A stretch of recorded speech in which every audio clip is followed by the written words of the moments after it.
Welcome back to Deep Thoughts, ladies and gentlemen. As you can see, today we're going to cover the ISS one more time. So this time I'm going to change it up a little bit.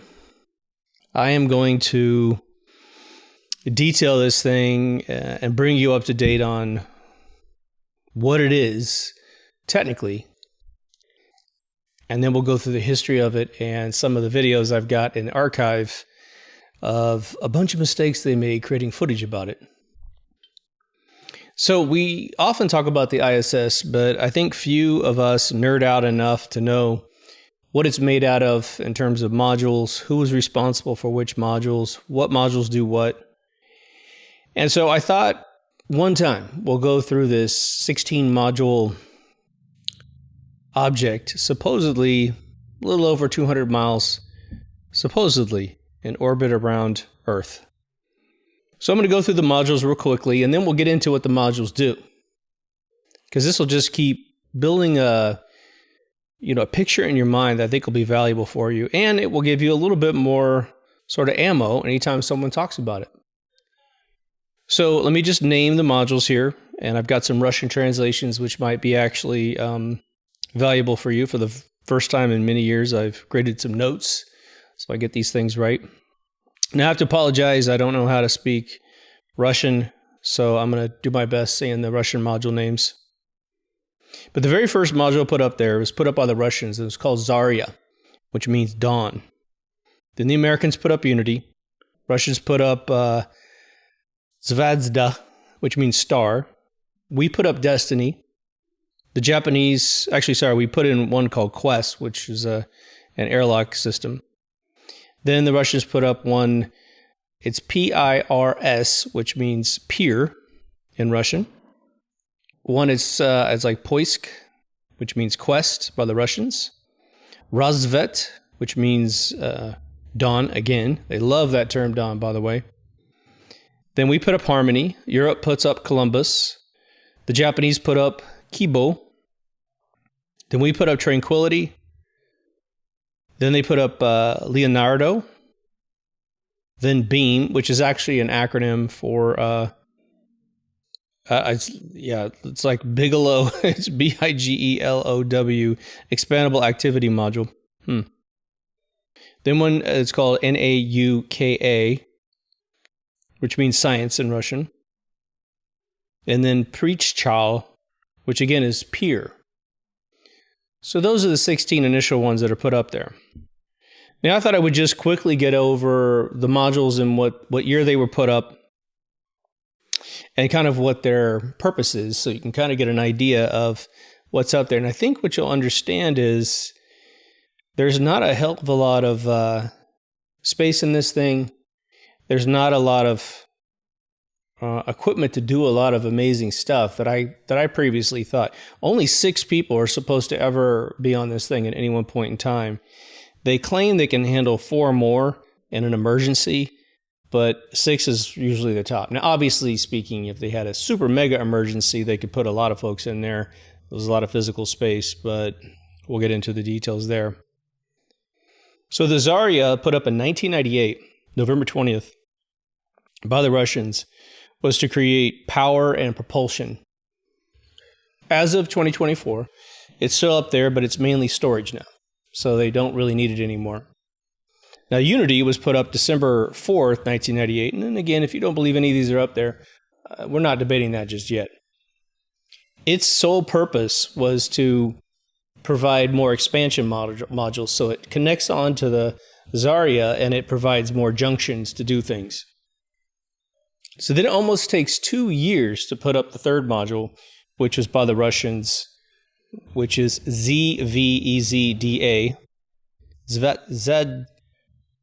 Zvezda.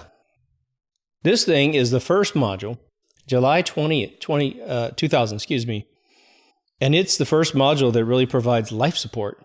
Very interesting, right? But it also provides living quarters and navigation. So it's weird that the first module has, some propulsion stuff, but doesn't technically have navigation. But today, it's in 2024, it's just life support and living quarters. So this navigation thing was deprecated. February 7th, in the next year, 2001, America puts up Destiny. And this is the very first module that has a science lab for microgravity experiments, okay? So start at 98. You don't get any experimental area until 2001, February 7. And it's kicking butt to this day, according to them, in terms of providing research for things, right? Then there's the Quest module that was put up July 12th, 2001, and it's a joint airlock. And it's compatible with both Russian vehicles and American vehicles, which is kind of interesting. I don't know, Russia puts up supposedly, supply systems, and I've heard it that they can get there like 3 days faster than us. I'm not quite sure what's behind that. But it also provides an opening for spacewalks. And currently it is being used for spacewalks. Now, Pirs, which is, again, Pir in PIRS, module was put up September 14th, 2001. So just 3 days after that big day in 2001, it's up there. Its main thing is to provide another port for Russian vehicles and an EVA airlock for spacewalks. Now, this particular module in 2021 was deprecated, and they got rid of it, and I guess threw it out there to burn up, and it was replaced by the NAUKA, NAUKA module, which will be coming up here in a second. Then there's Harmony, which they called Node 2, October 23rd, 2007. And this is a living quarters for the U.S. to reside in. It also contains lab modules. And now today, it is a central hub for the U.S. modules, the European modules, and the Japanese module to get together. It's so interesting how they have jurisdictions, sort of.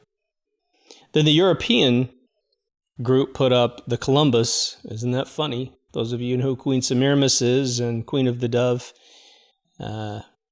Columbia Pictures, Columbia Records, and the Statue of Liberty. It's funny, that's what they named this. February 7th, 2008. It's a European lab module for scientific research, and it continues to be so. Again, these are all just official story stuff, right? So March 11th, same year, 2008, the Japanese experimental module, Kibo, is put up there. And it's the Japanese version of the experiments for microgravity. And it is claimed to be still active today in 2024 for the same exact purpose. Then the Russians put up Poisk, P-O-I-S-K, November 10th, 2009. It's a docking module and airlock for the Russian EVAs. So EVAs always mean going outside, right? And that's exactly what it does to this day, according to the official report. Rosvet, which again has been said to be let go, or is scheduled to be let go, was put up in May 14th, 2010. So pretty, within the last 14 years. It provides storage, additional docking port for Russian spacecraft, which nuts is like this. The Russians have all kinds of ports up there, right? It was initially deprecated down to just storage and docking. But again, it's supposed to be removed. Tranquility, which they also called Node 3, was put up in February 8th, 2010. Provided additional living quarters and supported life systems. Now it houses exercise equipment, life support systems, and the cupola. Then there's the Leonardo module, which is a permanent multi-purpose module, as described. It was put up in February 24th, 2011. Provides storage supplies and research equipment. Continue to serve as a storage module. Then there's Beam, which was put up April 8th, 2016. And it's said to have demonstration of expandable habitat technology. And it says it continues to monitor the performance, or it's continued to be monitored for performance and used for storage. It's funny how all these modules end up in storage, end up being a storage place. Now that module, NAUKA, which is a multipurpose laboratory module, It's put up there July 21st, 2021. Newest Russian module providing lab space, living quarters, and a docking port. Of course, Russians don't put anything up without a docking port. Actively used for scientific research, additional living space, and, of course, a docking port for the Russians. And the Prichal, which is another, it's Prichal, November 24th, 2021. Docking ports, expansion, logistics and cargo transfer, crew support, redundancy and flexibility. By increasing the number of available ports, it enhances the redundancy and flexibility of docking operations, which is crucial for mission planning and safety. Okay, now we kind of have a bird's eye view of this 16 module system, right? It essentially, I think we could sum this up, and it has very essential design. And the thing is like, of course, we're going to go after whether or not this thing really exists based on a bunch of ridiculous assertions that I got off of the internet and using ChatGPT as a helping hand, which is just a wonderful tool for figuring out what the official story is on everything. 6 people could be on this thing. That's not that much. And that's maximum long-term residence ever being on this system. Now, I'm going to bounce around to some of the things that I think are questionable and a lot of the issues that have been raised online. And then I'm going to go through what I was told about the official story of some of these things. Some of these things are reasonable, and some of these things are absolutely ridiculous and laughable. Most of them will be pretty laughable. And then at the end of this, of this official recap of the whole thing, we're going to start going into the videos that demonstrate evidence of fakery. Then we're going to speculate, based on current technology being used in Hollywood, exactly how one would create this, because there's a lot of chronology between Hollywood and these modules, right? Remember, I'll just give you a little tidbit, right? I mentioned in one of my moon episodes recently that if you want to believe that no one could fake the footage of being in the space station because you see a person basically floating through a tube and turning corners and all that stuff. Well, you have Sandra Bullock's movie Gravity, and that was more in the 21st century, but in 1996, Ron Howard did a big budget film called Apollo 13. And even though that's not a space station, it masters the gravity simulation technology that Hollywood brought to the table. Okay? Now, since then, we've got a lot of augmented reality that can interact with live footage. And again, if there's even a second delay between what is supposed to be filmed in the space station and it being broadcast on television to respond to a child, all the wire removal, that is happening real time. And of course, anytime there's a mistake in the software, it can always be blamed on bandwidth issues between something in orbit around space and something transmitting to the ground. So it's a pretty brilliant platform.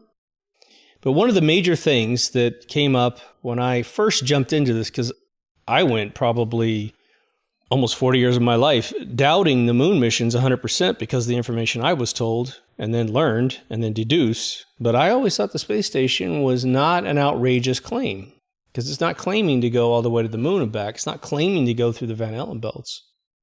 And because of all the research I did as a child with all the Gemini missions and all the Apollo missions and space shuttle missions and stuff, it seemed like, okay, I've seen the space shuttle take off with Sally Ride in Florida, and I saw it land in the desert in California. So I'm going to give you those stories too, because for people that have created certain videos and they claim certain things are happening, at least during the landing sequence, I can tell you I had a bird's eye view of one of the most amazing, crazy things I've ever seen in my life. Okay.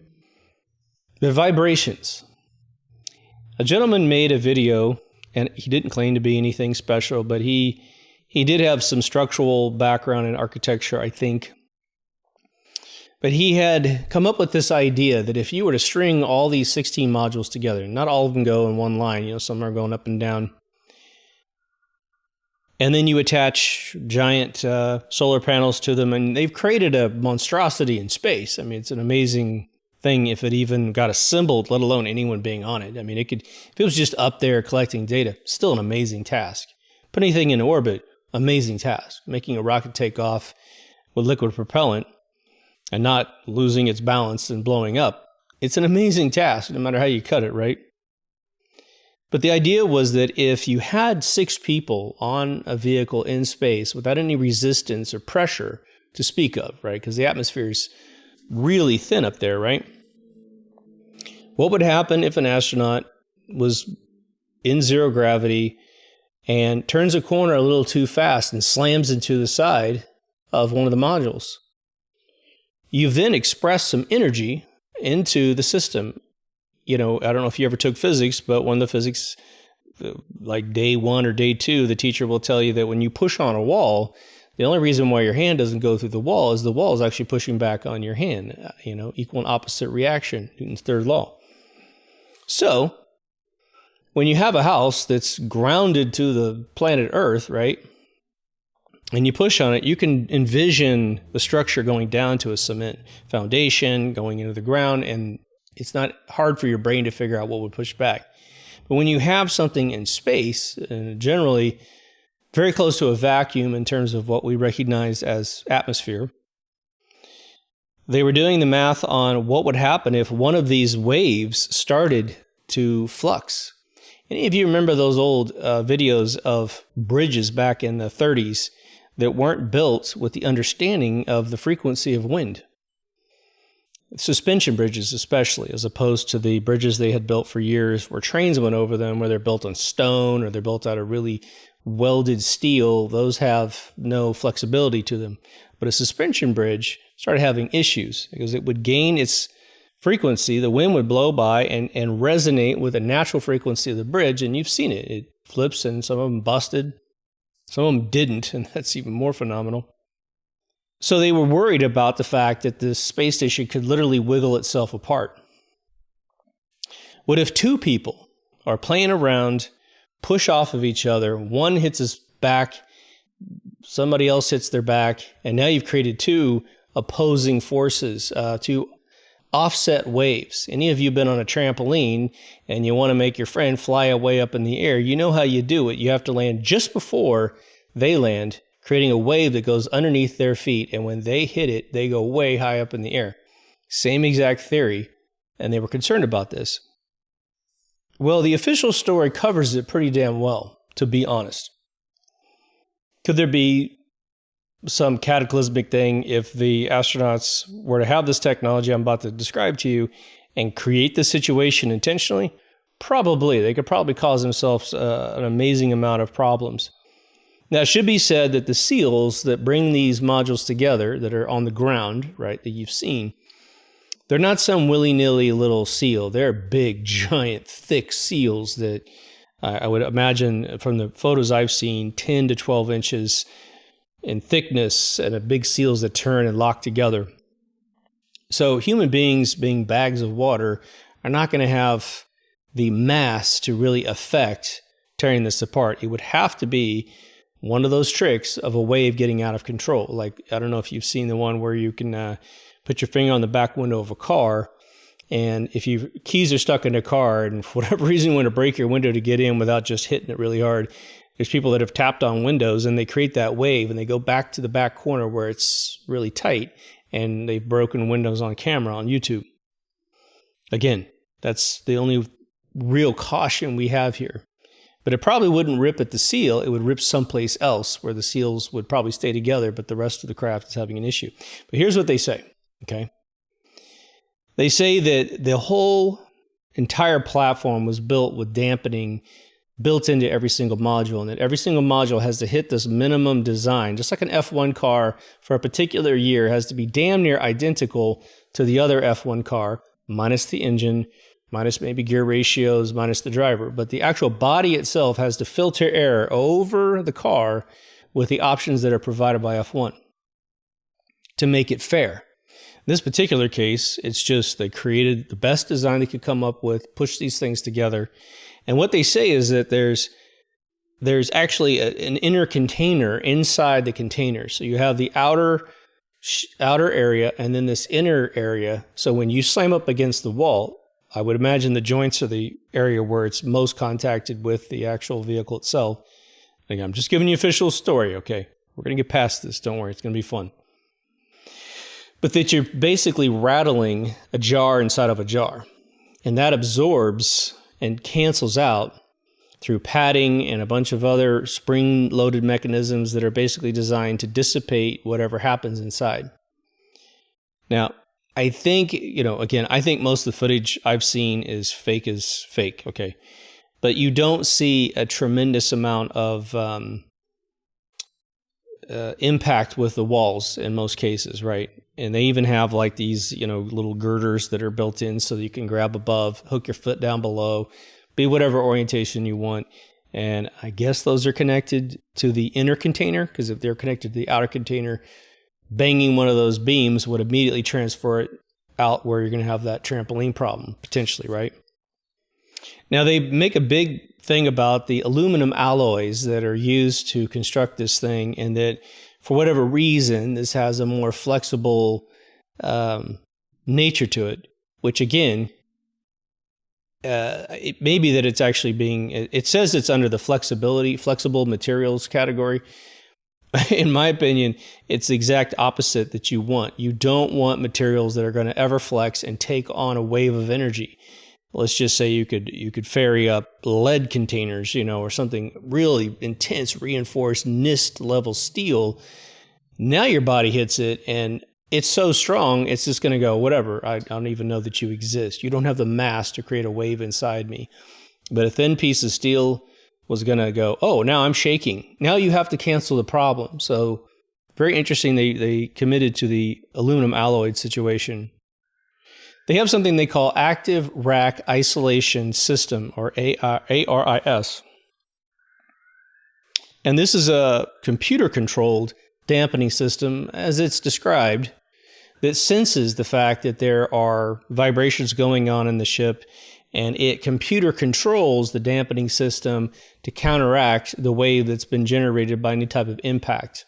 Okay, that one makes much more sense to me. So you could actually have parts of the container that you're in, if you hit it, it's going, oh my gosh, here comes a wave. Let's tighten and loosen in an algorithmic way to basically cancel from transferring through a seal off to another container.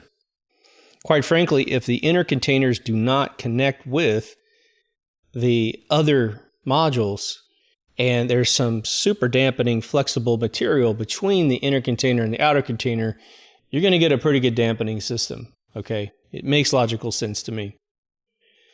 So they do claim that they do teach the astronauts to not do what I'm saying, to not bang into things, don't goof around. But you do see them do, the backflip stuff, which we're going to talk a lot about, okay, especially when it gets on film. But they also have something called FEA. It's the finite element analysis. And so this is part of the submodules that are taking in second-to-second structural integrity issues during, I guess, flight, you could say. And it's compensating with that other system. Now, the other one is that when you've seen like treadmills that are in this thing. And what's really interesting about the treadmill is that they wear a harness, which is yanking them down to the treadmill. And when they jog on this treadmill, there really isn't, besides hair that might be a little more floaty, it looks pretty Earth gravity when they're up there. And, honestly, it should be able to do something. But I don't know what it's like to have someone pushing on my shoulders while I'm jogging, right? Maybe that's just, they've done a good job simulating Earth's gravity when it's doing that. But when they're doing those operations, that particular module, which is funny, it wasn't launched to have that capability, right? It was a storage module that turned into an exercise area, which in itself would be an experiment of bone marrow density and, basically atrophy of the human body in a zero gravity environment, right? But supposedly this module is heavily supervised to figure out how it's done. Now, the other thing is, I don't know anything about the treadmill. It itself could have some wild, flexible cushion layer underneath it such that it, absorbs most of it back towards the astronaut and not down towards the ship. That's not hard to believe. And we have to basically acknowledge everything that someone might bring at you that seems like it makes sense, and then we'll go after the stuff that's more smoking gun, which is what we're going to do here. Now, in conclusion, from this particular area of vibration, the official story laments, tons of redundancy systems, but it doesn't really go at all of the considerations that we're talking about. So the summation of this particular area of vibration is that the system has, module inside module. The astronauts are trained not to do silly stuff. Anytime they're doing anything like exercising, it's a heavily scheduled system, and they have to basically tell these overall monitoring systems that this is about to occur. So brace for impact, literally, and cancel this crap out as this stuff is starting to occur. Again, I think the treadmill itself would be the most violent thing that would be occurring at all, save an accident. Okay? Now let's go over to the area of meteorites hitting the actual vehicle, because this is one that is quite unbelievable. All right? What's the movie with Sandra Bullock and George Clooney, right? Called Gravity. It's an amazing film. I will tell you that I've said this story once before, just so you have a little bit of backstory on this. This film was made by apparently a German effects company. The American effects teams were unaware of it. So ILM, New Zealand Weta, and Digital Domain, and a bunch of other little outfits had not heard that this was greenlit. The trailer comes in, and from my friends that work at these organizations, they said that there was a break room moment when they played this trailer to the other staff and said, "Look at this." So the staff is watching it, and one of my buddies, I got two friends of mine who are just OG effects guys who've got 30 years experience now, who invented a lot of the technology you see in films and television today. And they have lots of gold statues at home. They said that they're watching this and their mind's being blown by gravity. And the big thing was that Sarah Bullock's body was completely CG in most cases, including her pretty, yoga pants body that was moving around. But especially when they were in the spacesuits, only the hands and the face were the only real live action footage that was coming through, and everything else was CG real time. Well, whatever, rendered out beautifully, right? But what's the premise of the film? The premise of the film is that they're in a space station, and a meteor shower comes in, and it's big enough that it's getting through the Van Allen belts, and it's hitting the space station and basically tearing it to pieces, okay? Now, what do they tell us? The official story with the Wikipedias of the world, the NASA's of the world, is that virtually, okay, it's nearly as close to 100% possible, because if there's any fraction of a percent of what I'm about to say that is the way that we know it to be, okay, this space station can't exist. Really, the space shuttle itself would be in great jeopardy being up there. Anything in space, communication satellites, all this stuff would have a massive problem with meteorites, micrometeorites, right?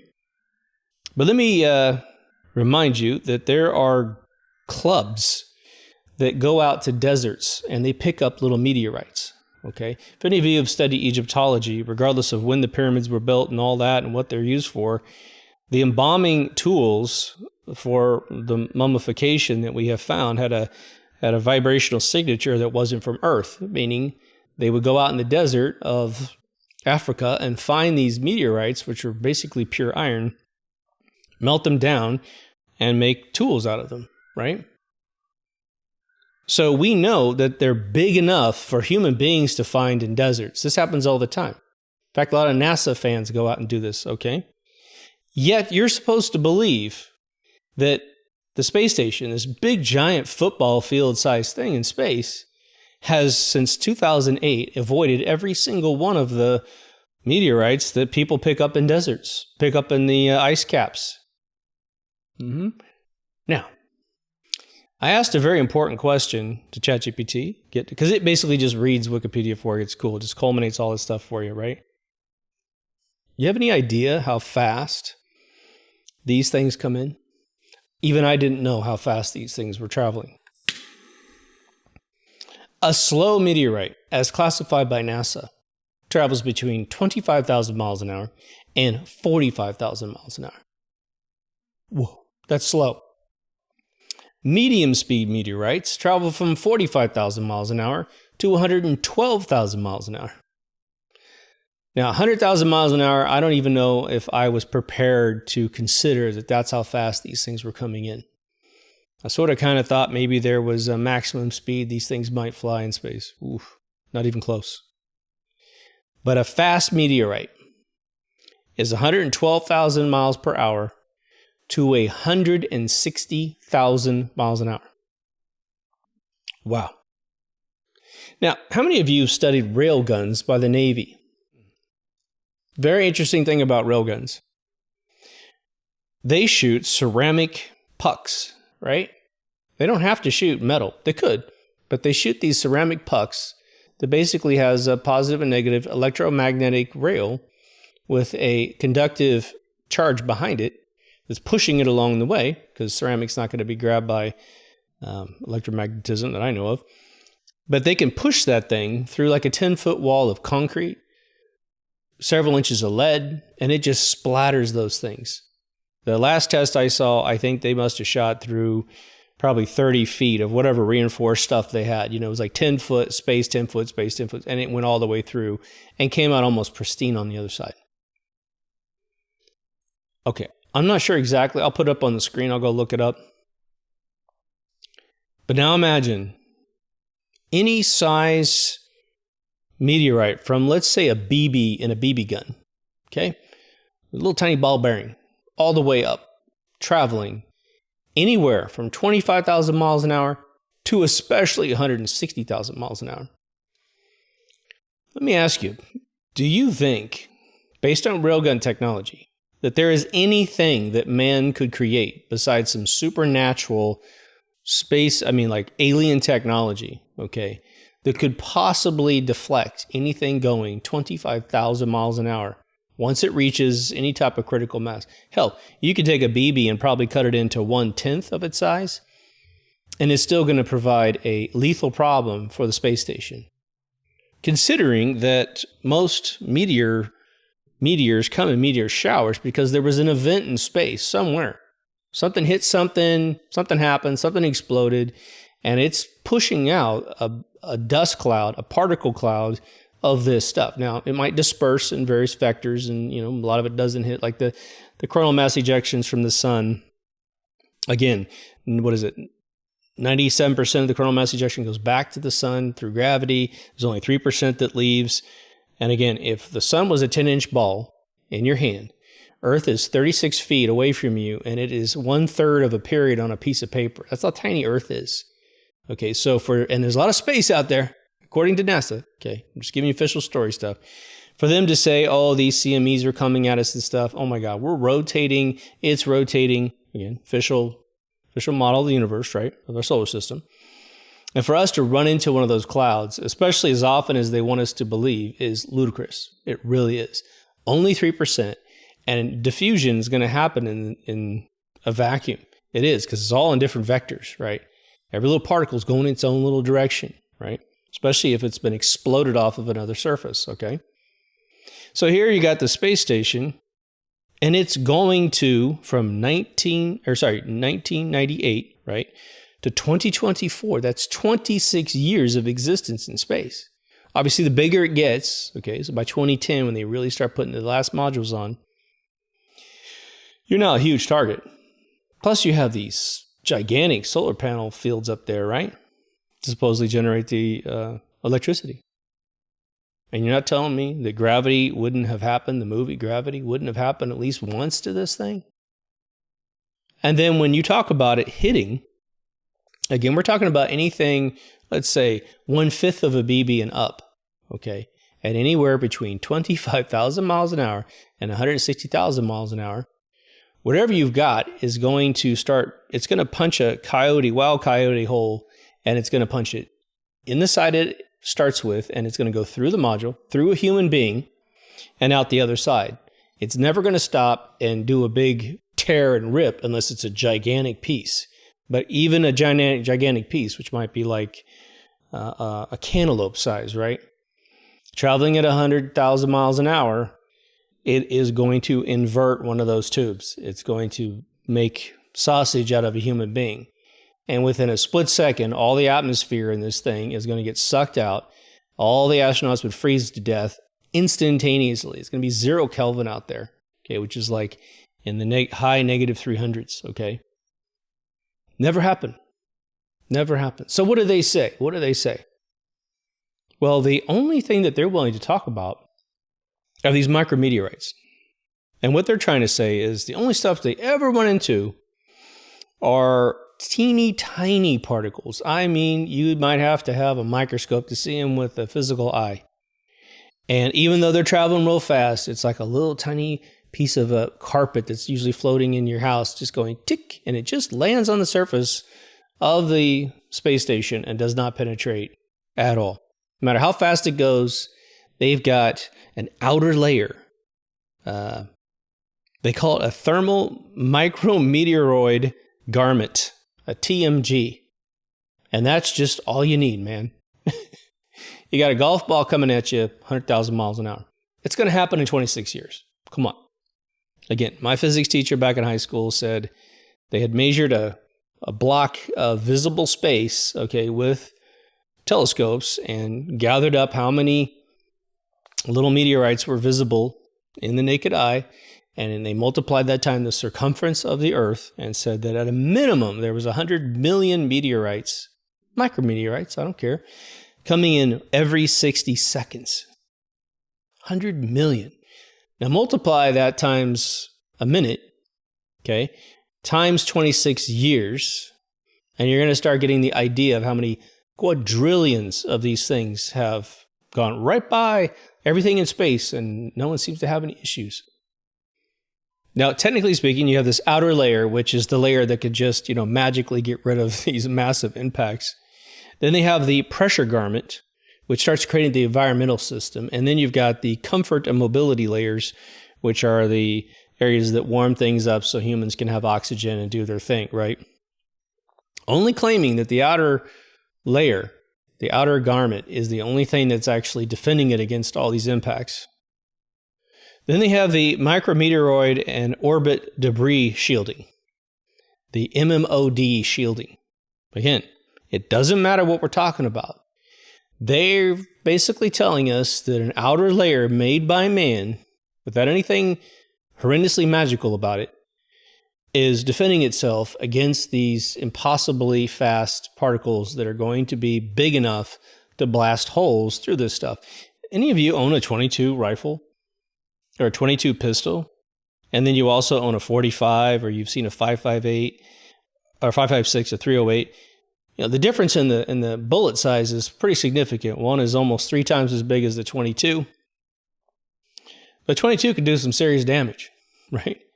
Now take that, just knock off the tip of a .22, you got about the size of a BB, and run it through something 100,000 miles an hour. Tell me what happens. Tell me if there's any garment or micrometeoroid texture that we could create out of anything, Kevlar, whatever, a mesh that could catch that thing and not let it go through, right? Now, so there's complete lunacy. I mean, statistically, absolute crazy. You didn't do well in math. You've never taken a moment out of your life to think this thing through. You forgot that people collect asteroids in the desert.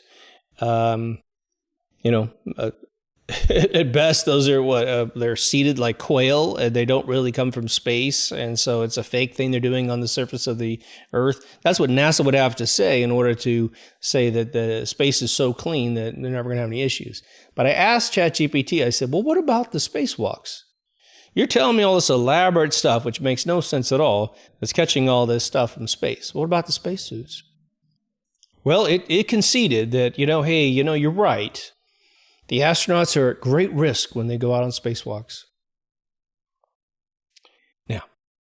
Here is the funniest thing that you will ever hear from an official story machine.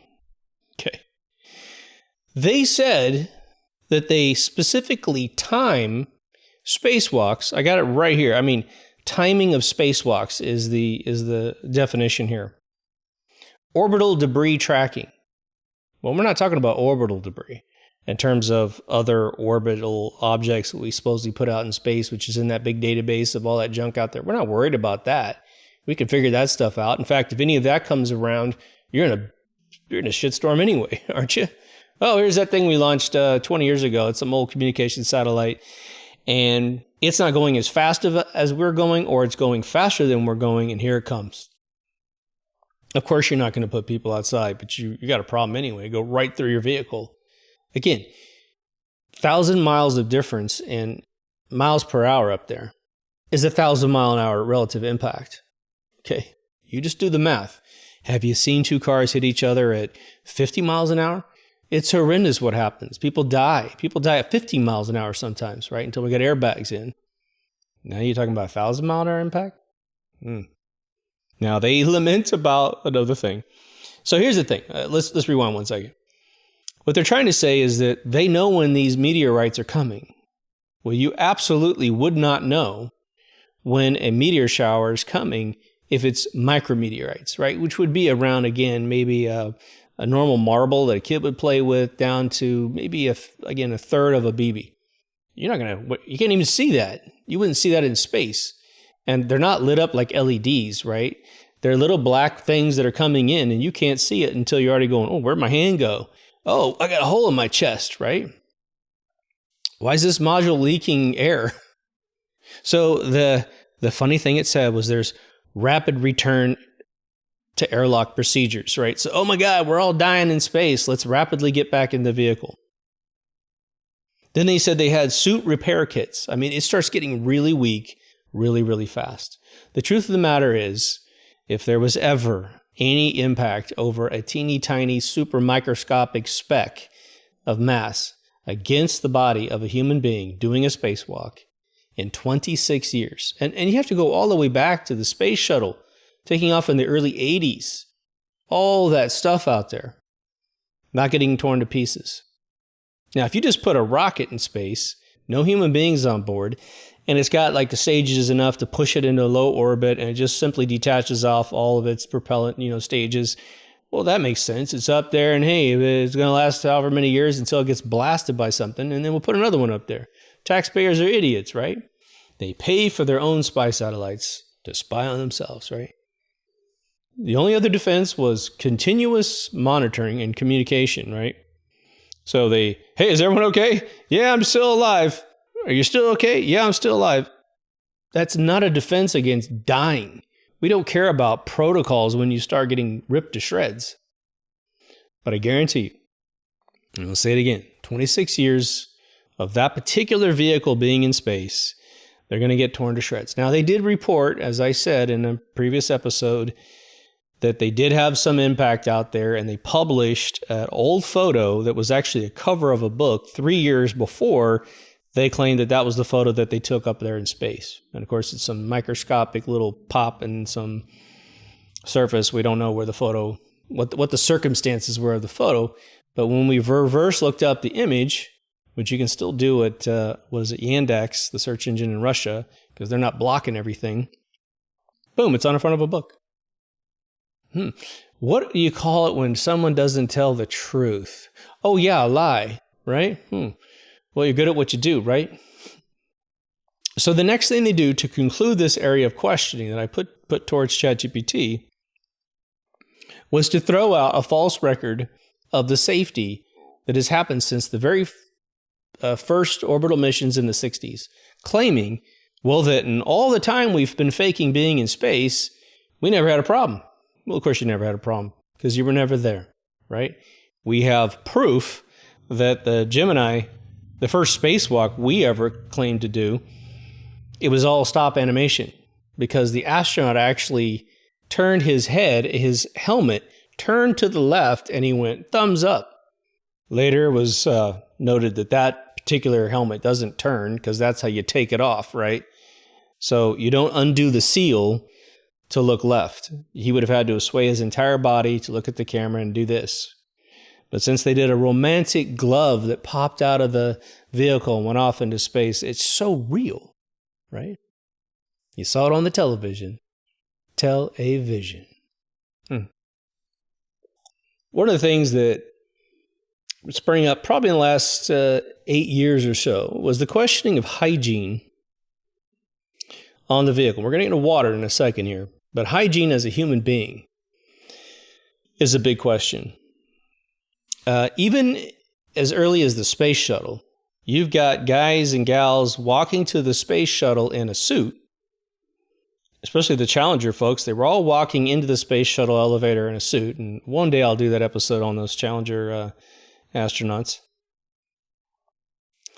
But the footage inside the space shuttle, they're suddenly wearing sweaters and their own personal garb. Like they just got in there and said, screw this, and took it off. Why would you wear a uniform? It's not just to look the same. It's not just to be fascist, right? It's because the uniform has got equipment on it and it has a hygienic sensibility to it, right? If you're going to be in space, not bathing, especially in a space shuttle, there's no shower in it, right? So you're going to be up there. You're going to need a method of staying clean. You're going to need a method of like going to the restroom in some area of the vehicle, right? The hilarious tube they put on you, right? Which again, if any of you have not seen a public bathroom where it hadn't been flushed in a while, but it was only number one. There's crystallization on the bowl. It might have even happened in your house at one point when you were younger. Imagine the space station being up there 28 years and everyone's using the same tube and all this other stuff. And there's going to be spillage every once in a while. There's going to be crystallization unless you clean it, which means you're going to have to like sacrifice water to clean this thing off. And how much water do you use to clean your toilet? I at least flushed mine a couple times. That's a whole bunch of water. Could we do it with less? Maybe. At some point, you have to grab what's there that doesn't need to be there and move it to another location. It's a huge consumption of energy and resources in an area where you don't have a lot of that, right? Well, it gives me kind of a blanket response of a lot of the protocols that they use. And of course, they say they train folks to be hygienic. And just imagine, we have bodily functions and stuff. So if this place really existed, okay, let's just say it exists. You got 6 people on there, and you're going to eat something that gets your bowel upside down. You're in zero gravity. What happens to passing some gas in zero gravity? How do you trap the thing? So they say they have air filters and all kinds of stuff to try to keep it clean. It must be it must be way more brutal than we think, right? If it were to ever exist in any capacity, right? But I asked about the hair. What about these women running around and with their hair out? Every single conversation they ever have that I've ever seen where they're being interviewed and they're all floating in the room with all the AR mics and all the wires on their bodies that they're grabbing and tugging, and their shirts are doing all this crazy Hollywood, like ancient Hollywood. They don't have their hair secured down. Now, what happens when you go to the military? They shave your head as a man, for sure. Now, of course, today it's all liberal and weird. But there's a reason for that, because it is simply a way to keep you safe in the middle of a combat. You know what? I wouldn't keep long hair if I got drafted. I'd have to cut it all the way down to my skull. I don't want a guy grabbing my hair, right?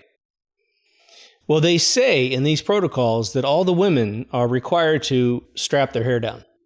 Just like a dude with long hair is fixing your breakfast at some Denny's in America, right? You don't want to get that big, long black hair in your food.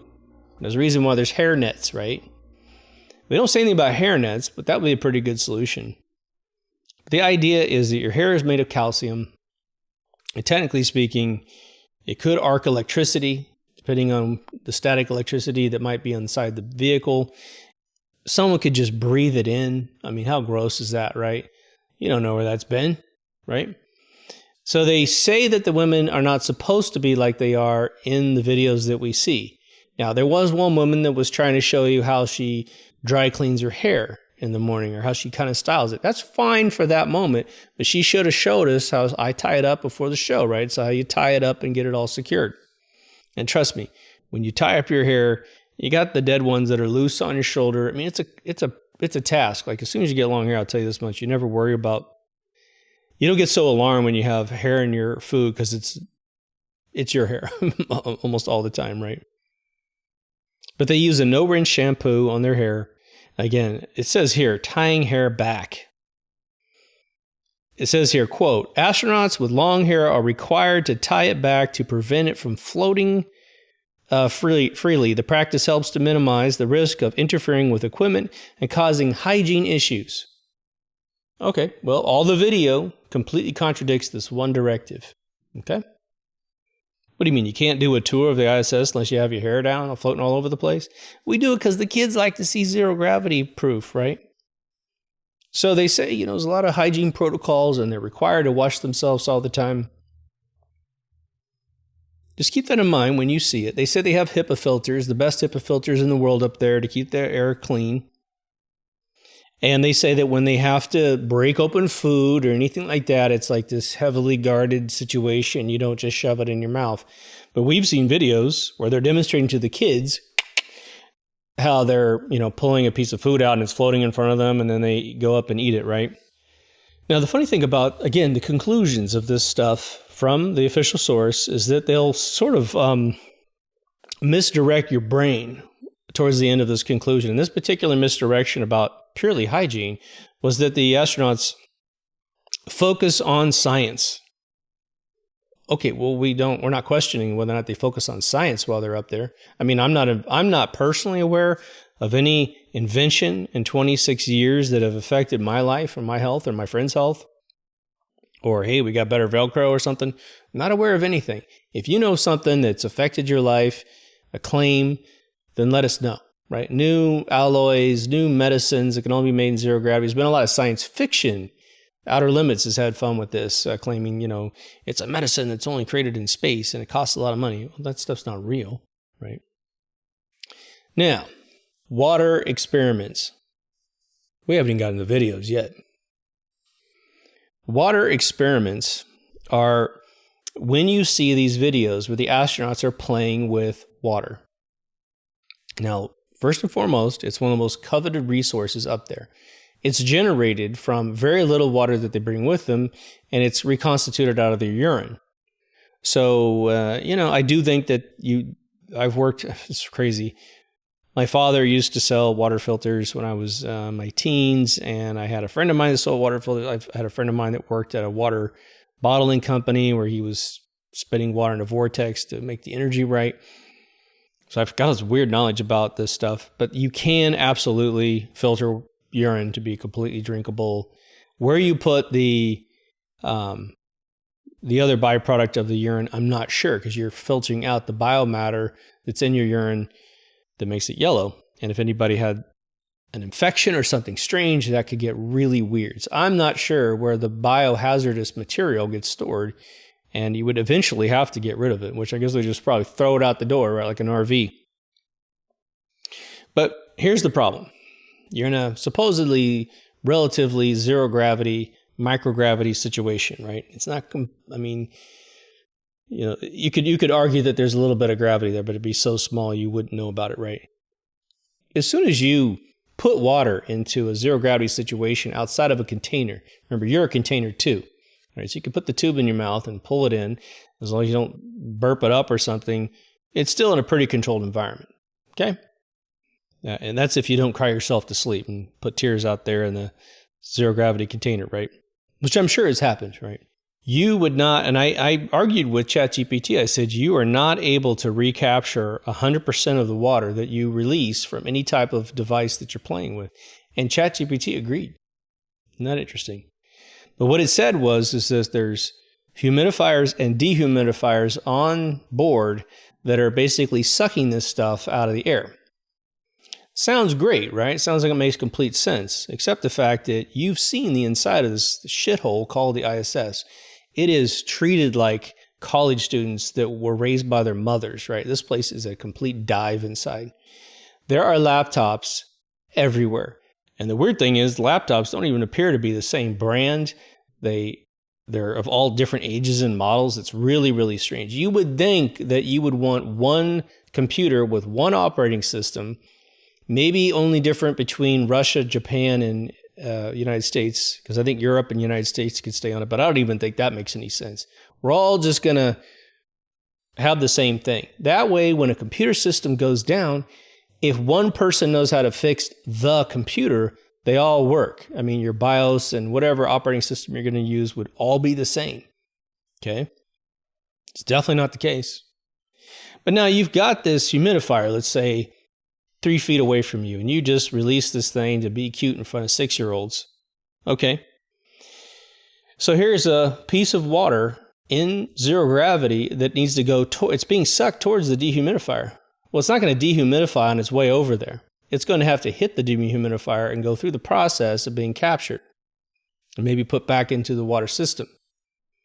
Well, if there's a computer between you and that dehumidifier, then that water molecule now could go right into a USB port, could go right inside a fan. It's basically sucking the air through the side of the computer, and then goes over all the critical components, the GPU, the CPU, and then goes out the back of the computer. And then it would run off, and if it didn't get vaporized inside the computer and create a short, let alone a hair, okay?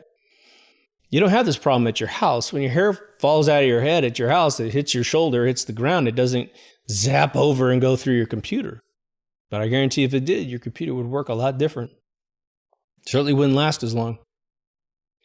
So there's no real technical explanation for how they're capable of doing this. The only thing they said that was actually marginally realistic was that when they want to do a water experiment, they have to be in one of those research modules, okay? And supposedly, they've got we have to review all the video, right? They have to seal that thing off, right?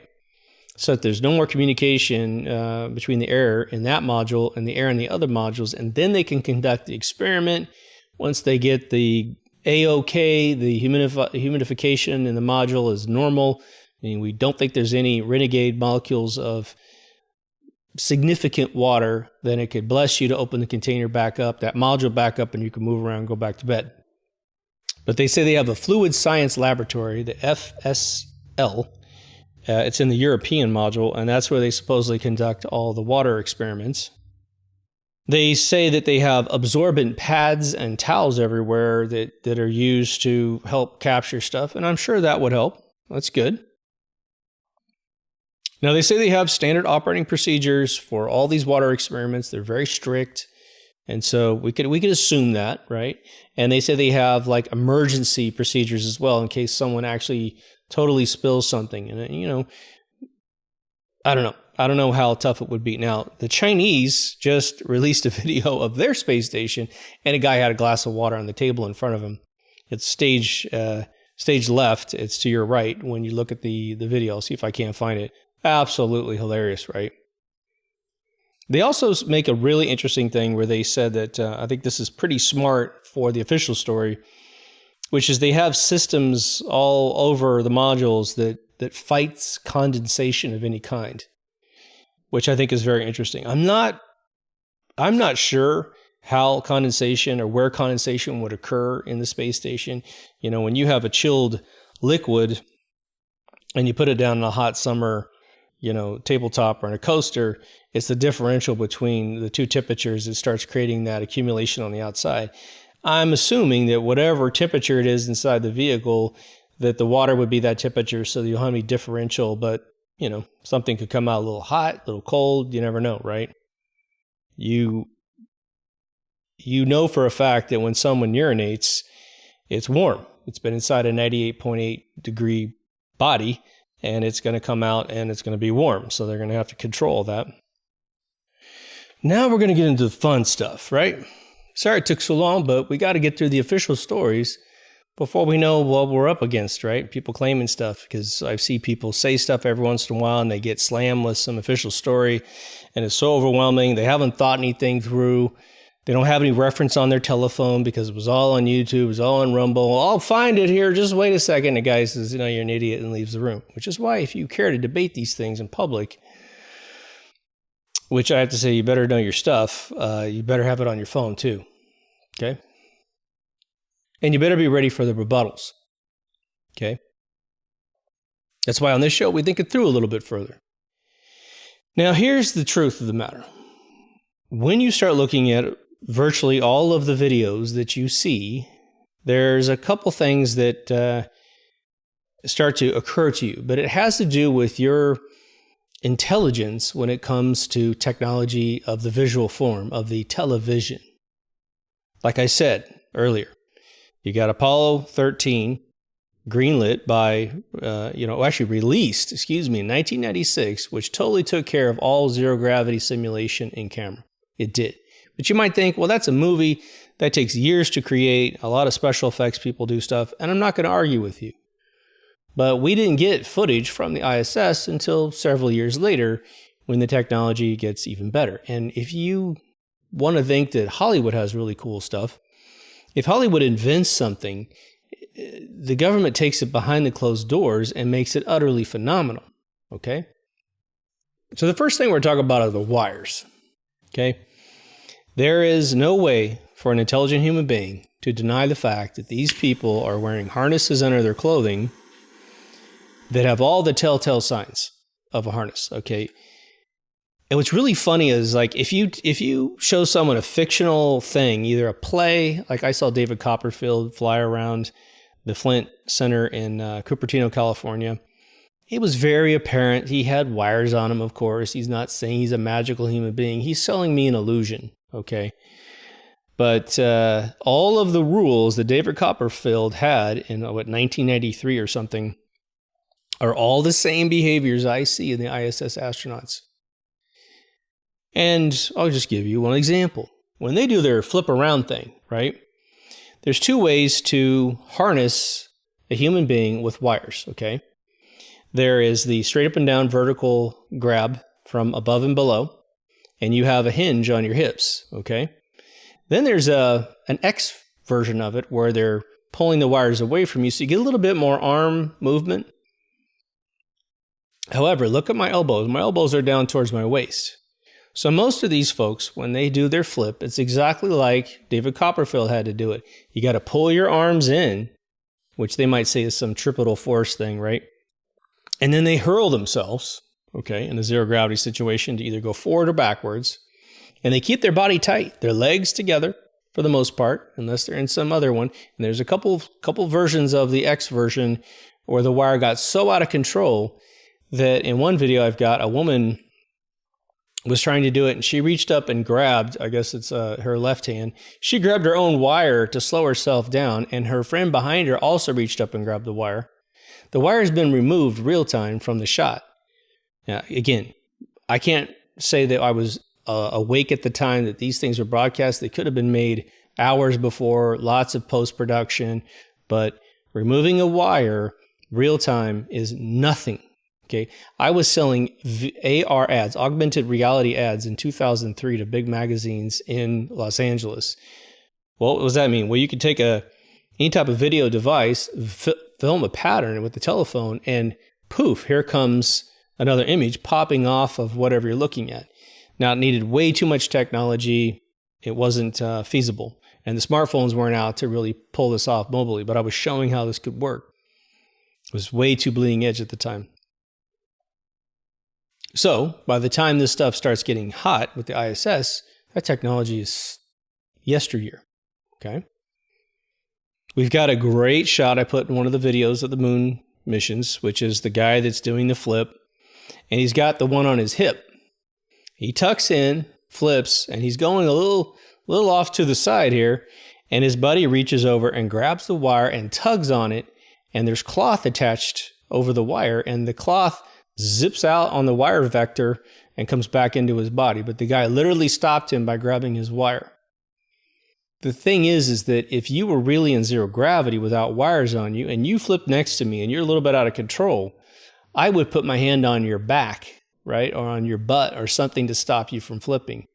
Or maybe I just grab your belt loop, right? And hold you down. They never do that because they got a wire in the way. The only thing they can do is grab the wire itself. But no one's looking for it because everyone's trying to usurp NASA and make themselves feel smart. See, I posted it on Facebook. I know everything they know. You know, I'm super smart like them. I posted science stuff online. In one shot we have, two guys are talking to a camera. And obviously it's being transmitted down for some ISS fluff piece. And a guy behind them floats through the room with the full black body harness in the footage. What the hell? One of the guys goes by a T-tube in the background, right?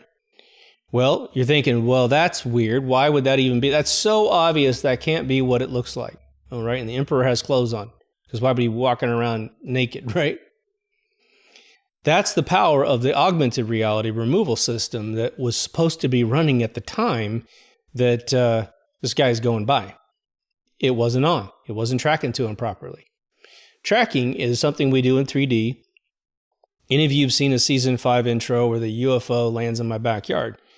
Well, I shot that shot in my video camera. I actually shot it backwards and then rolled it backwards because I wanted the camera to land exactly where I wanted it. So I filmed it backwards and then pulled the UFO in. Well, I'm tracking my backyard, things that are not moving. So the leaves in the tree, I'm not tracking. I'm tracking my house, tracking the side of my house as this shot's coming down. So that the camera knows how to track the UFO in my backyard so it looks like it's really there. In my 3D software, it was all modeled in 3D, but it was invisible. So my backyard was invisible on top of that principal footage I did, okay? This is how they do it real time inside the ISS, okay? We have shots where a guy thinks he's got a microphone. And what they can do is, you know, with the new Apple Vision 1, I don't know if you've ever put one of these things on. I put one on. It's got a video screen that you're looking through, right? So it's, you don't see your eye, they don't see your eyes, they see a video screen on the outside, they've got 3D eyes inside. But the way you control it, and same with the Oculus, is that your hands that are down here and you're moving, you're pinching your fingers on the Apple Vision 1, and it's looking down at your hands and figuring out that your hands are moving. This is ancient technology, folks. So when an astronaut pretends to have a microphone, it could be there and it could not be there, because it's tracking the hands. It's tracking the orientation of the hands. It's tracking the knuckles. It's tracking the shadows. And it can put a microphone in someone's hand and it's not even there. And we have one where the guy pretends to move the microphone off stage, but the microphone didn't render in his hands. Whoopsie. Big problem there. Another one is a funny video where a woman had a little toy bear, a little stuffed bear, excuse me. The person to her left, screen right, is talking, and she's just rotating this little fluffy thing. And the problem is that the way it's rotating, it's on wires, right? We forgot to say that Buzz Aldrin's can and zero gravity was just basically, could have been a tuna can with 2 wires going in and out of it, and it's simply so small and furry you can't see it, but we'll save that for another day. But this thing starts rotating very distinctly like it's on a wire. Definitely not a zero gravity spin, which would have kept it in the same axis, right? It would have stayed right where it was. Nope, this thing starts winding up like when you get a wire wound too much and it starts resisting the turn. And so you're pushing it forward another turn and it's like, I don't want to go that way anymore. Telltale signs that for some reason, the footage on this ISS thing, let's say it's there. It may just be up there unmanned. Don't know. We're going to talk about the flybys eventually. But this thing is just littered with all this bad footage, okay? I will take a break from this. We'll come right back to it. We're going to get into some augmented reality reveals. But I actually call it the Vomit Rocket. One of my episodes called the Vomit Comet. And it's a 747 that can fly really high up in the air. There's services that sell this. You can buy it. And it goes up, up, up, up, up, and then it crashes down for about 60 seconds or so. And again, this keeps getting longer and longer and longer. Now, with a commercial flight that's selling it to personal citizens, it's about 30 seconds, okay?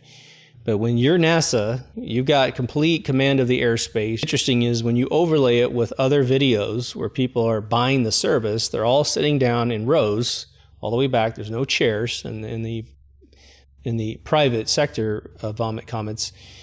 And they're all in like spacesuits, which our guys aren't. They're just in their average clothes they might wear at home, right? And here comes this movement. And the camera will switch back to land conversations or some other video while the thing resets, right? It takes a long time to achieve these altitudes. So it's not going to be like they're going to go drop, you get this effect, and then in a few seconds, it's going to do it again. There's no way. I mean, the vomit comet would have to be the vomit rocket to get back up before the next shot comes in. So most of this stuff would probably be orchestrated videos, if that indeed was the method that they're using to do this. I would think they're not doing that at all, that they're actually using just the standard Hollywood wires. Now, back to the wires for 1 second. I talked about harnesses. Now, if you've seen the video with the guy, which I'll show, if you're coming in through podcast, who has the actual black harness on, that's not typical harness work. That's when you need to move through tubes, okay? And this is how Ron Howard did a bunch of his stuff, right? When, well, actually with Sandra Bullock, they did it through all CGing your body, right? You need to think about that. Imagine you think that they can't CG a body, and it's like, they could, but they're not doing that. One of the things that you'll see is that when these guys come into camera, a lot of times they've got, it basically looks like a Kevlar vest underneath their shirt. There's some straight plate thing that's really form-fitting on their chest. It's got to be strongly mounted to the body because they're going to be trying to hide the wire. They want the wire to have like literally as little play as possible between the body and when it has to actually drag them around. But one of the big things is their back has the same harness. It's a plate. They have punched 2 holes in the upper shoulder blades of each one of these guys that are floating around, and there's plenty of footage where you can see this. You see this crazy acute tension in the cloth on the back. And again, if you're not a 3D artist, I understand why you may not see it or you may not believe it. But when you have to attach virtual cloth to a virtual model and sag it down and run a simulation on it, a physics simulator on it to make sure it's got the right wrinkles in the armpits and all that kind of stuff, you become acutely aware of exactly how fabric behaves in a physics level. You do this for a year, you won't look at any clothing or any drapery, or you won't look at your bedspread the same because you've actually crafted that with your hands using sculpting tools in 3D. You understand the physics of it, okay? Now, spacewalks. Spacewalks are hilarious, okay? Now, remember, there's a Chinese space station supposedly with a glass of water on the table. That's a good one. I mean, how could you possibly explain that away? How could you possibly explain that away? There are bubbles and particles and stuff floating in what looks like water. Now, if any of you have seen the training videos of how they train astronauts to be on the International Space Station, in order to simulate zero-G, they built a big blue screen tub in the ground. It's literally blue, perfect for projecting anything you want or pulling it into a piece of post-processing software, especially AR software, augmented reality software. And so you would think that, okay, well, at some point I saw a scuba diver actually hitting an astronaut with a hose underwater. I probably can't find this video, but he was trying to blast off all of the water, the air bubbles that might have got stuck in the body as he was sinking down below, right? So they're trying to clean all the air off, and they do a pretty damn good job, to be honest. But in the American ones, we have seen bubbles that travel up the edge of the blast shield mass, that they use in space, supposedly. Seen particles fly off. And again, these aren't micrometeorites traveling 25,000 miles an hour. You couldn't see that until it ripped somebody into shreds, right? Or punched a hole in the module. These are very slow moving things that are moving off. But the bubbles typically want to have like a little bit of water tension, right? So they're hanging on to the actual astronaut's body until they actually just ascend away back up to the top of the surface of the pool. The Chinese have somehow either blackmailed or whatever. Bart Sibrel basically thinks they get blackmailed. I think it's just a price you pay. You pay NASA, you get the platform, have some fun, kids. But they have not done anything correctly. Okay, again, their rover on the moon had brown dirt everywhere on the moon. Apparently, it's just like your backyard, right? And the surface of their moon looked nothing like our moon. It was just a cluster of hilarity, right? All for national pride because they're building that country up, right? But the Chinese have had tons of these air bubbles flying all over the place. Nothing like, like the percolator in your fish tank. Nothing that bad, but it's pretty evident that they're not doing the due diligence. They don't have the excellence of trying to make the deception. They're just like, hey, everyone's going to believe it, don't worry. And they're probably right. But one of the most hilarious moments in the history of spacewalks was that when you look at the EVA door, okay, to get outside, it's a cloth door. It's a really strange thing that they didn't simulate. They didn't spend the money that a B movie in 1961 would have spent on this thing, right? It's a cloth door. Now, obviously, they don't insinuate that that's keeping the air away. It must be some other heavy door on the other side. I'm not even sure how they pull off the EVA thing. They're going to have to block the module off, do all the stuff you've ever seen with airlocks and stuff. But that aside, this astronaut comes out, and it's all on video, except you can still see the camera is still shooting down inside the hole with this flap door. And suddenly, a scuba tank comes right into the camera, and it has the belt on the scuba tank, right? That holds it onto the apparatus that's the backpack mechanism that the diver has, right? So the diver is definitely down there helping the astronaut get to this tiny little aperture and get him out the door so he can simulate this fake spacewalk. And there's the scuba tank right in the shot. Absolutely hilarious, right? Yet people need more. Now, there was a space shuttle deployment of a satellite that was filmed, and I don't know, we haven't had the space shuttle in a really long time. So just to recap, you know what the space shuttle looks like. It's kind of that plane thing, and it's got this big cargo bay in it, and they had a satellite that's spinning really fast, and it's coming out of the back of the space shuttle. And over to the right in space, you see a dude's face. Now, this is one of those situations that I think maybe the official explanation is indeed the truth of the matter, even if it's a hoax, right? What people think is it's a dude who's much larger than the model. I mean, he would be huge, and this model would be really tiny. I mean, that thing spinning would probably be 6 inches in diameter if this is a fake model, which it very well could be, but NASA's official explanation is that it's the window that's being filmed, and there's a dude to the right of the camera operating the camera, looking through the aperture, and he just basically pulls back and smiles and whatever he's doing, and he's in the reflection of the window.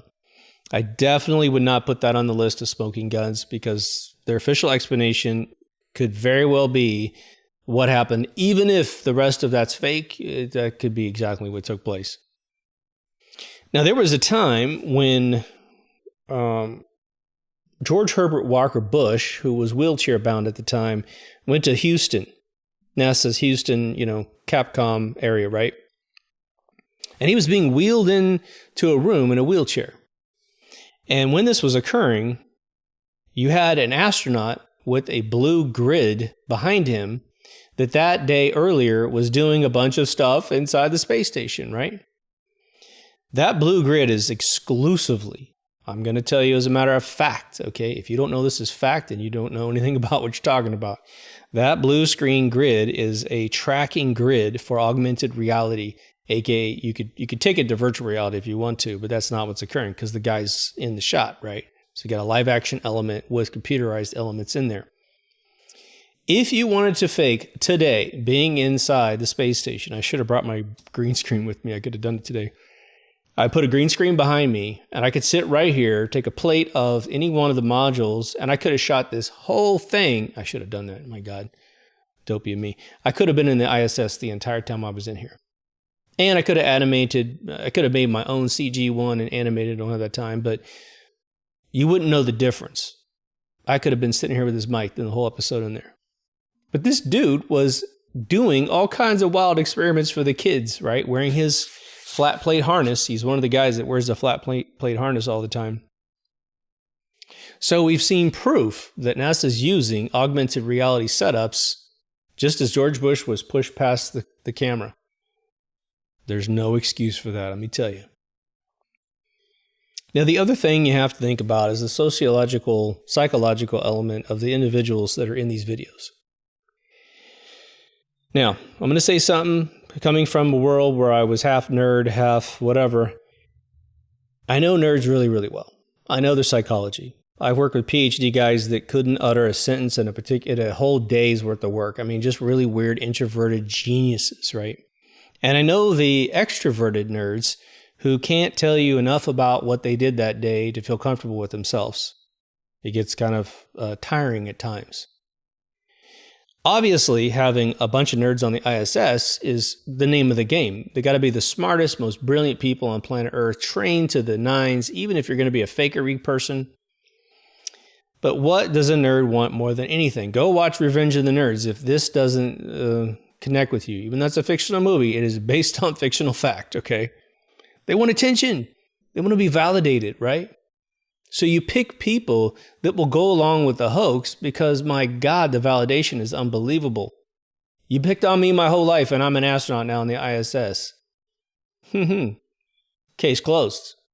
They will always need more validation, which is why they keep doing interviews and admitting that you can't go through the Van Allen belts, which means we never went to the moon. I mean, they'll say this in NASA interviews, and you're like, what? Go see Sibrel.com, SIBREL.com. He's got tons of videos of these interviews of these NASA folks basically saying stuff that if that's true, then we couldn't have gone to the moon. It's just that simple.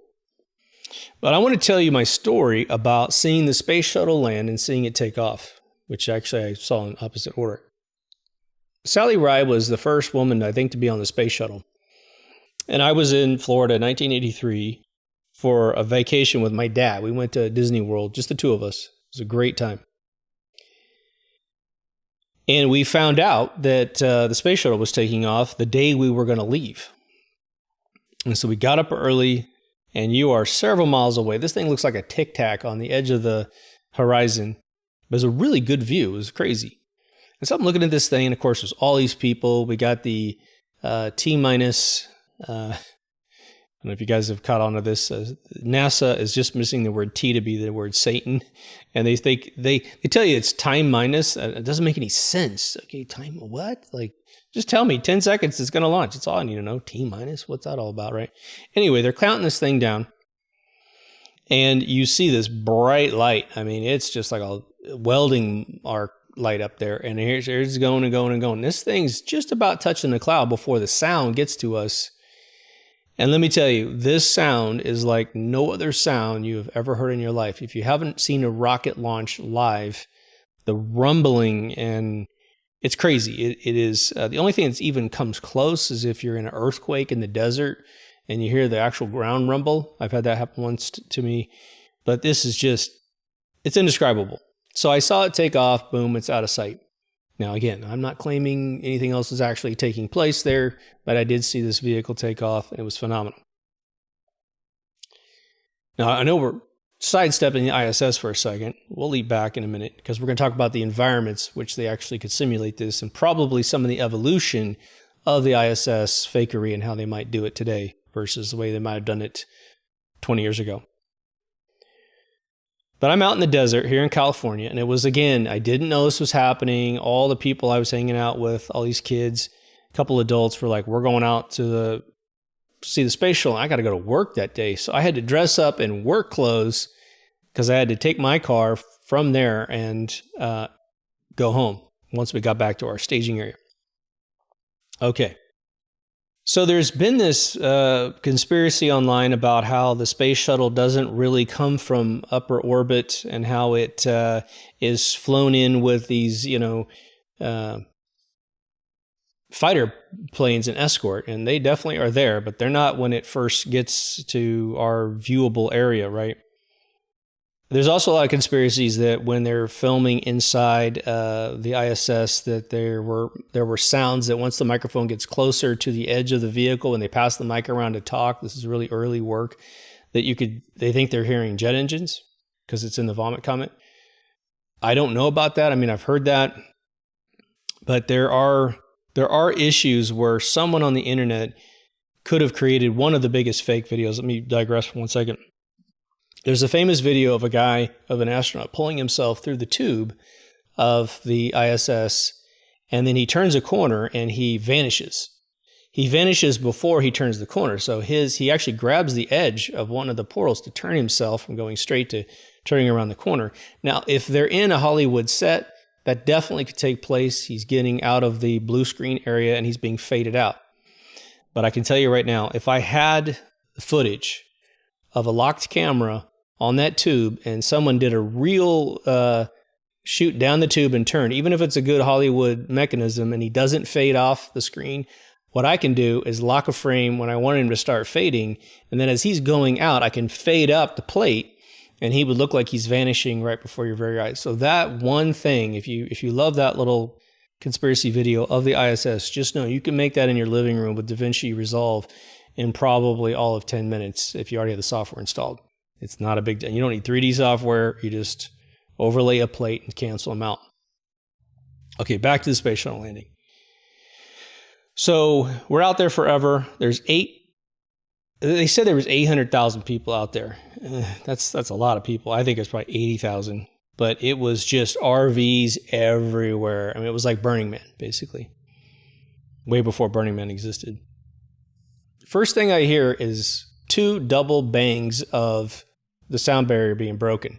So we heard boom, boom, boom, boom, and literally in that sequence, in that timing. So I look up, we're all looking up, without needing an optic of any kind. And I'm younger at the time. I'm probably, I think it's 1989 or something like that. So I'm like 19, 20 years old. I'm looking up, and what you see is the space shuttle's upside down. And you can see it. I mean, you can see the wings, you can see everything. It's upside down, and it is hauling ass, people. And the crazy thing is that you would think this thing would come down and then land like a plane, right? No, this thing was upside down, and it does a loop and then lands. Only when it gets down to moderate sea level do these fighter jets come in and escort it down. And yes, they fly by.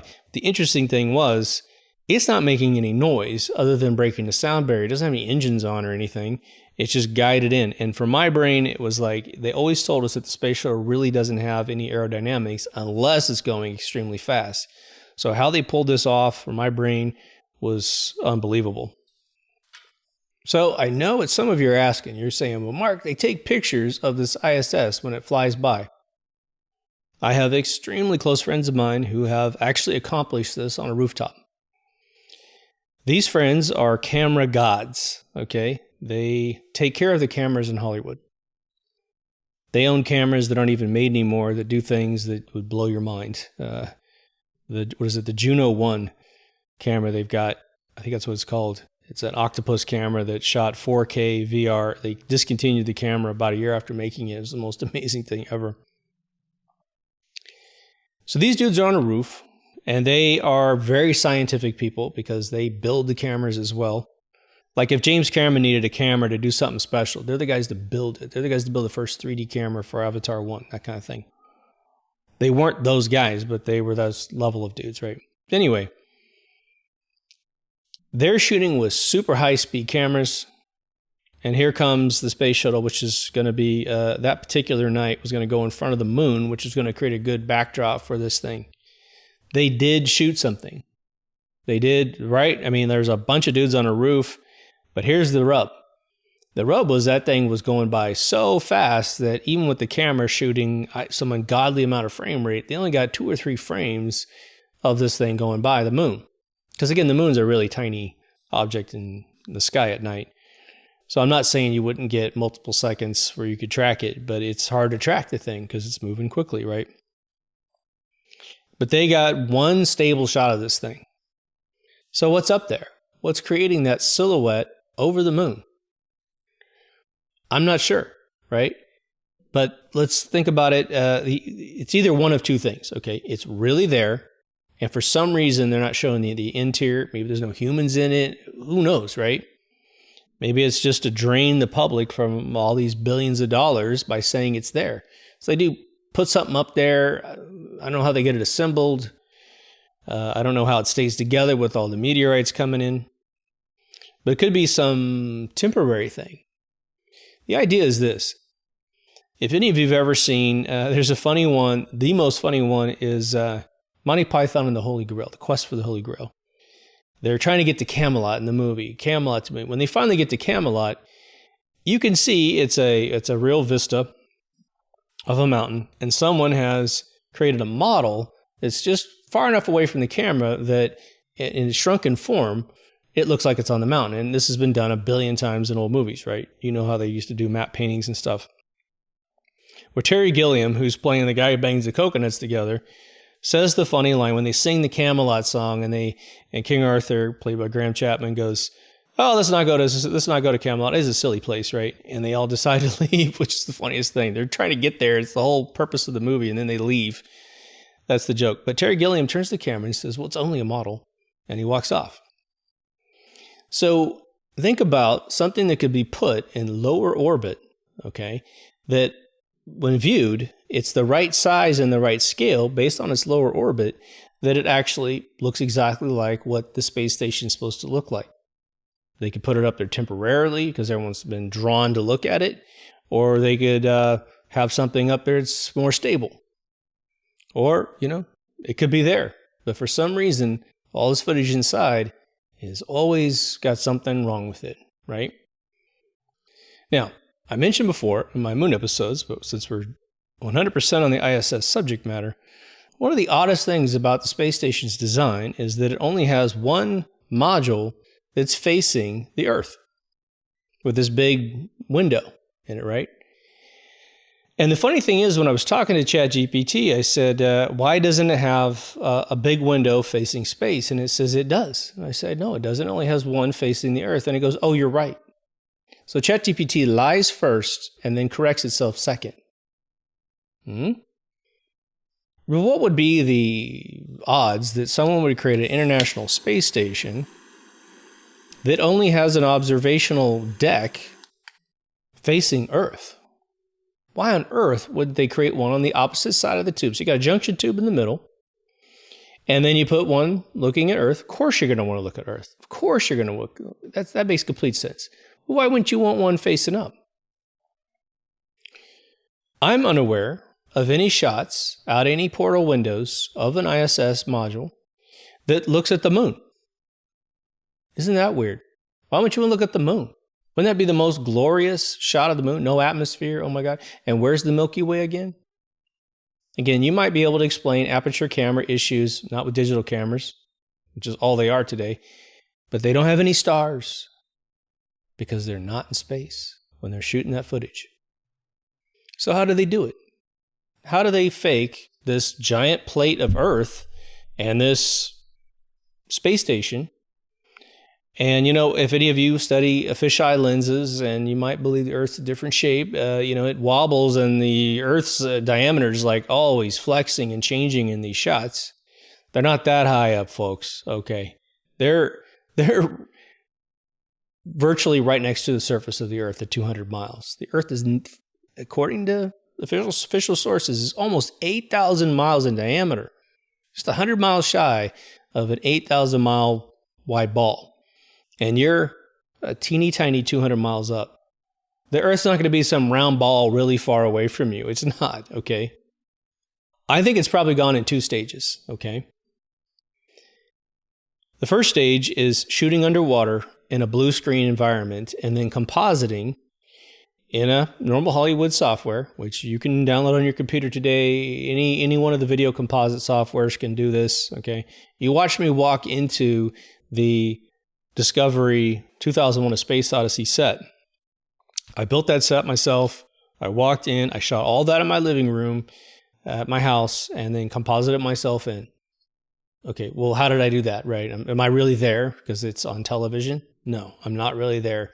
That's CG, and that's my knowledge of this software, okay? Now, the issue is that when they're shooting underwater, you have that legacy problem with water bubbles, any type of particles. You have actually actors inside suits that are in danger of water breaches. And there was even an article that said that one of the astronauts almost drowned during a spacewalk. What? I'll see if I can't find that article. I saw that, I linked through it, and it was an official source, and I was like, oh my God, what else do you need, man? But that's a liability, and it's probably sort of a pain in the butt to do. So for those of you who are longtime listeners, I had a startup in the LED industry. Okay, it ran from 2016 to 2017, and then I was in the industry for another year, and then I was in it for one more year after that. What I helped invent was the first high-definition 3D LED. Now, 6-inch, all LEDs are made in millimeter measurements. Okay, the road signs are 25 millimeters. The the concerts you go to, like Kraftwerk and a bunch of folks that have some LED, they do 6-inch or 6 millimeter ones, which is starting to get small, but it still has a lot of black between the LED packets, right? The stuff I was working on was 0.95 or below. We figured out how to get 2 millimeter actually covered with a film that basically did passive glasses. So you could wear cardboard glasses. They were hardly coated with anything, so you could walk around with them and you wouldn't be disoriented because they barely had any coating that you could see. And we actually turned, like a checker pattern, we turned every other LED in a checker pattern into left eye, right eye. And the technology behind this is incredible. I mean, what you have to understand about the eyeball, we're actually spinning the light at your eyeball so that when you turn your head, you don't lose the illusion. It's a crazy technology that has been under construction for years, okay? But if any of you know how Hollywood shooting shows like Mandalorian, and there's studios going up all over the world with these gigantic halo screens. They're 360 screens of LEDs, okay? Usually, probably, I would think 2 millimeter would be good enough, because once you get about 10 feet away from a 2 millimeter, your eyes start combining all of the LED packets and you start seeing photoreal. You have not seen a movie yet in an LED theater with 3D. It might be 10, 20 years before that occurs. When you do, it's going to blow you away in a way that you have never conceived. You will see 3D and your body will be at peace, as opposed to that stressful shit you see today with any movie you go watch 3D. It actually calms you down. It's so weird. You might go in stressed, and when you see it, it makes you feel better. I've done hundreds of hours of this myself personally, okay? Well, what would you need to fake the ISS with this new technology? You just need a wall. You need a presidium-based wall, which means flat. You could curve it if you want to, but then you got to start dealing with the curve, okay? The thing I helped invent was a 210-degree theater, which you sat in the middle, and a very perfect thing, which is now turned in. We actually did the dome first, which is now in Vegas. The people that came and saw our dome technology just stole it and made the Vegas sphere. It's funny. But we had prototypes of those spheres running in 2010, just so you know. I mean, that's how long my history goes back on this. So if you have a wall that is just pure LED, okay, you could project the Earth on it. And now all you have to do is put the astronauts in a non-water environment. So you get rid of the bubble problem, you get rid of the scuba divers, and quite frankly, because of compositing, you could have every astronaut in a different room. And you're just compositing it all in like George Lucas does with a TIE fighter X-Wing sequence in Star Wars. Any show you see on TV, you know all that stuff's fake, right? We're not really fighting, intergalactic battle somewhere and just bringing the footage home. I think they've made the jump. I think they've made the transition over to LEDs. The interesting thing is that you can build these LED screens as big as you want. I helped assemble a gigantic screen in Austin, Texas for a big financial company, which I won't name. But it was 3 dudes, and it took us nearly 2 months to put this thing together. And we're working long shifts, man. The amount of crates that were brought into this room to build this screen, imagine having a giant movie theater, okay? Where the seats were going to be put on the ground, we had giant pallets that are probably 4 feet tall, probably 6 foot by 6 foot, and they were just the entire room, all full of these LED panels. I think it was a 2 millimeter. Unbelievably gigantic. So you can build one. Remember I told you sound stages are about 50 feet on average, okay? Nothing stops the military or NASA or JPL from building some underground thing, building some big warehouse somewhere and making 80 feet by 300 feet. You can do it. The technology is all there, no problem. You don't need to make it 3D because you're not seeing it in 3D. And then all you do is you build your modules, duplicates of your modules in the room. You could suspend them with blue screen stuff and then do differential. When you pull the camera around, you could actually blind out everything that's not there. Or you're just shooting strategic stuff. Still no stars though. because you can't easily project stars into flat Presidium planes and then turn a corner because you want to do the outer edge and get anything scientifically correct. They'd have to build a sphere dome and then try to figure out how they can make the world look like it's a sphere in the opposite direction, which they can do if they want to bring in the mathematicians to figure it out. But still, making a star show up at the right brightness, the right lumens in space, Sirius is going to be super bright, the moon's going to be insane. They haven't tried to do that. Why? Because they don't have to. Why? Because everyone's buying everything they're selling, right? Now, let me give you a word analogy as we're getting close to closing out here. If once you reach adulthood, you most likely, unless you have colored hair, you don't watch cartoons on Saturday morning, right? You've done that, right? You might watch an old Tom and Jerry just to rekindle your past if you're an old person.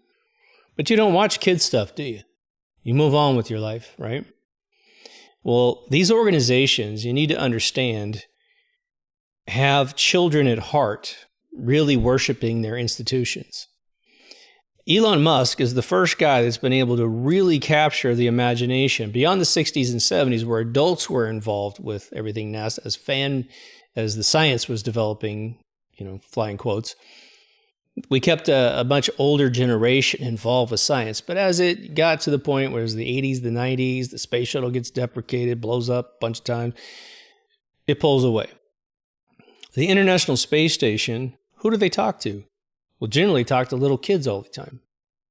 Well, how much does a little kid know about CG?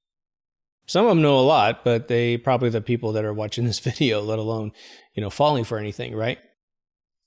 I will tell you, having worked with folks of the nerd species, nerds are the only people that really hang on to their childhood deep into their adulthood. Nothing wrong with that, as long as everything's legit and they're not being lied to. There's no problem, right? That's why you got like 70-year-old guys playing World of Warcraft. They're enjoying themselves. They're not hurting anybody, right? But they have this childish nature, which is nothing bad, right? Unless they want to have people take care of them in diapers. That's a little strange. But anyway, NASA has this gullible fan base. The older baby boomer generation that supports everything that they do, well, that's part of their identity. Right? When they landed on the moon, they embroidered that in their soul. I landed on the moon because I am man. And I'm a United States citizen, perhaps, right? That's got another fanfare thing to it.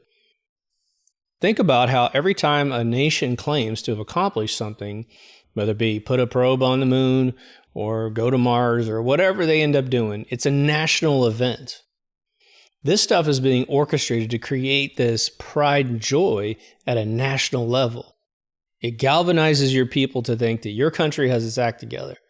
America did it, Russia did it, and eventually now we've got, China, Israel, I think India supposedly put one up there. The funny thing is that all the footage coming back from these locations, because they're not coordinating their fakery, none of it correlates with itself. All these different videos of now the moon, it's like nothing looks the same. Israel's a couple photographs don't look the same. India's India's stuff was almost all CG, right? Really bad CG too. I don't know why they don't just put money in and hire some group in Germany to do it for them and get it right, like the Gravity team. I don't understand that. Pay them a lot of money to shut up, whatever the case might be. China's dirt moon. What's the deal? I mean, why would you even think of floating that stuff out there, right? In the end, I would say this. We'll do the in the end in 1 second. Yeah, I think it initially started, like I said, the space program started to launder money into technology to create the intercontinental ballistic missile, right? It was starting in the mid-50s, about 56. They realized they're making a lot of progress, needed billions of dollars to get these platforms off the ground. But after the Cuban Missile Crisis, you can't go to your people in the United States and say, we're gonna build a bunch of these missiles. It'll be great. They're like, we don't even like the existence of this duck and cover crap. It's all acidic. So you get Kennedy to walk out there and say, we're going to be on the moon in 9 years. Oh man, what? I can't possibly see a correlation between rockets that go to the moon and rockets that are there to bomb someone 8,000 miles away, right? Second the moon missions are over, Intercontinental ballistic missiles are just ready to go. They're rolling out of Trident submarines. I mean, it is unbelievable, right? So now we're at ISS level. Well, that doesn't have anything to do with necessarily intercontinental ballistic missiles. But now we know the space shuttle, when it did a lot of its cargo launches, what were we told about every other launch? Well, this is a special intelligence satellite. They can't even film it, but they're deploying something really important. Supposedly spy satellites that take videos down, right? Well, we sat and tolerated that for what? Almost 3 decades. Well, what's the ISS? Well, imagine, again, you build something up there, you launch something up there that's like, I don't know. I don't know how big that thing is, where it is. All you have to do is have something go up there in a rocket that's up there big enough that when we look at it, it makes sense for the model to be its right size, and it can unfold a bunch of panels, and it's really tiny. It could be 1/10 the size and 1/10 the level up. And it's just there long enough for you to take a look at it. And they just put another one up. But it's the $65 billion or $65 million a day to NASA. I don't think anyone knows what the price is for JPL. I guarantee you $65 billion is not a JPL budget. And then there's skunk work stuff like crazy, right? Hollywood, okay? It's there to make you feel something. And of course, what's interesting about it, when we had the apparatus we had to wear on our face a couple of years back, it just showed you everybody who didn't know anything about anything, right? It just did. It was like, you're not that smart. This thing doesn't protect you at all. And you're rubbing your oxygen. You're putting lots of bacteria in your teeth. Whatever happens to your mouth happens to your gut and happens to your brain. Bad news, right? Now the dude who told you to do it says he never said that you should do it. Of course, he emailed all of his friends and said, it's a bad idea. That dude also wrote a paper in 2008 that said most of the people that died in the 1918 flu epidemic died from the thing you put on your face. That's his official summation of the reason for most of the fatalities back in that day. So when NASA says they do anything, you get those group of people who are never going to watch this video more than 5 minutes, right? You can always tell in the comments the people who watch 2 minutes, yeah, it's all bullshit, he's full of crap. Never watched the video. That's fine. But that's their identity, and that's what you have to understand. If you debate it with them, you are literally robbing them of who they are. All that confidence they've usurped into their system, you're hurting them, So if you're watching the subject matter, then you have your list of smoking guns. I'm sure I've missed a bunch of your smoking guns. So we always have a comment section, and we are on some other services. Go to deepthoughtsradio.com. If you want to express yourself or link a video that is no longer available, perhaps where you're watching it, and link it in there. In closing, I'll just say this. We had an interesting mention on, there's a guy in Texas who has a service that's about to be ripped away from him. His initials are AJ.